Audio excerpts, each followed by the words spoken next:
Hey everybody, this is Larry. This is day 9 of the Leetcode Daily Challenge.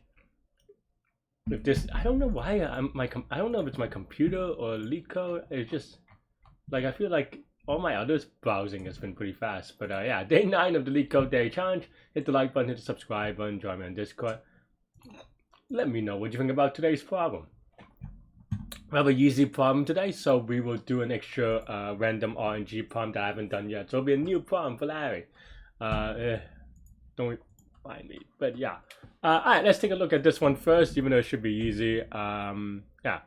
Nums 1, nums 2, non-decreasing order. Return the minimum integer common to both arrays. Alright, I think if I was in a contest, which I probably solved this during a contest, so if you look that up, it may be a little bit embarrassing.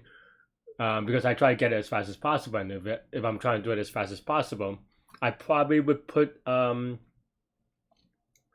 2 in a set or nums 1 of them in a set, and then just do a for loop for the other, and you get that in, linear time, linear space anyway.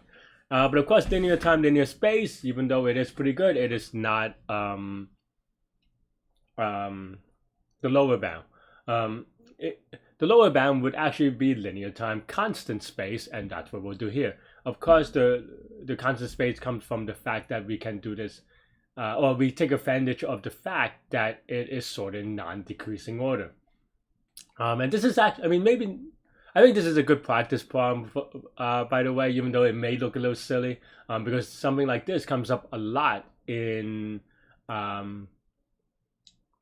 divide and conquer part, the conquer part of divide and conquer. Something similar usually. Sometimes it's a little bit different. Obviously not this exactly, but the idea and maintaining invariance and stuff like that, that's very helpful, right? So definitely, if you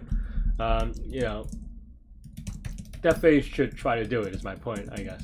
And also a lot of times I do these with decks as well, just because I'm lazy. But today, I guess, we'll span it out. But yeah, so I wanted to go 0, maybe, right? So then while I was just double checking what happens if there's no comment. I just want to make sure, right?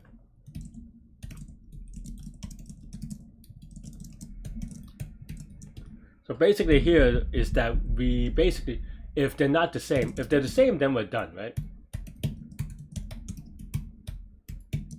Then we return, they're both the same numbers because they're the same, right? Otherwise, we take the smaller one and we increment it.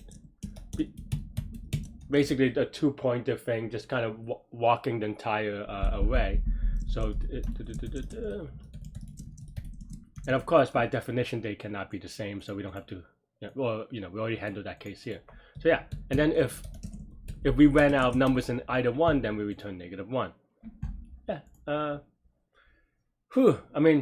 I was gonna say it's pretty straightforward once you understand the concepts, but of course, I feel like I've said that a lot, and then I make a mistake. I'm like, well, it is straightforward if you're not an idiot like me. But I don't know. It's fine to not think it's straightforward, but then it's another to say it and then make a silly mistake. So I don't know.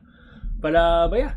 Don't really have much to add about this one. Like I said, you should be very for interviews, you should be very good at stuff like this. This is obviously easy, so I think you want to be on a level that's harder than this one. Like, you want to be able to solve this and harder problems, but this is a component of those harder problems that you should be able to resolve or solve.